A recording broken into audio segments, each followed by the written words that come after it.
महाराष्ट्र भाजपमध्ये बंडाला अखेर झाली सुरुवात। 2 माजी मंत्र्यांसह या खासदाराने दिला भाजपच्या सर्वच पदांचा राजीनामा।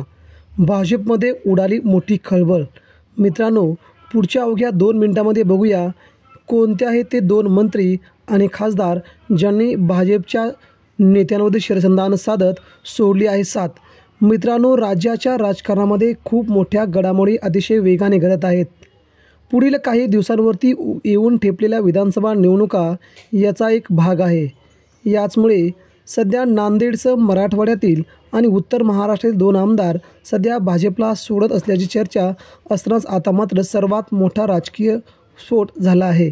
यामध्ये भाजपच्या माजी मंत्री आणि माजी खासदार सूर्यकांता पाटील यांनी देखील सध्या भाजपच्या सर्वच पदांचा राजीनामा देऊन भाजपला जय महाराष्ट्र केला आहे।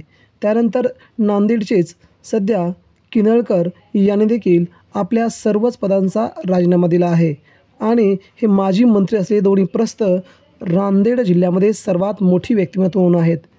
अशोक चव्हाण यांच्या विरोधात ते आपली भूमिका घेत होते, परंतु अशोक चव्हाणांनीच आता भाजपमध्ये प्रवेश केल्याने आता भाजपमध्ये काही राहिलं नाही।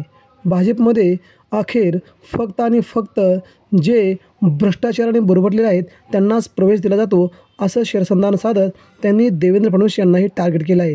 त्यामुळे निष्ठावंत मागे राहिला आहे।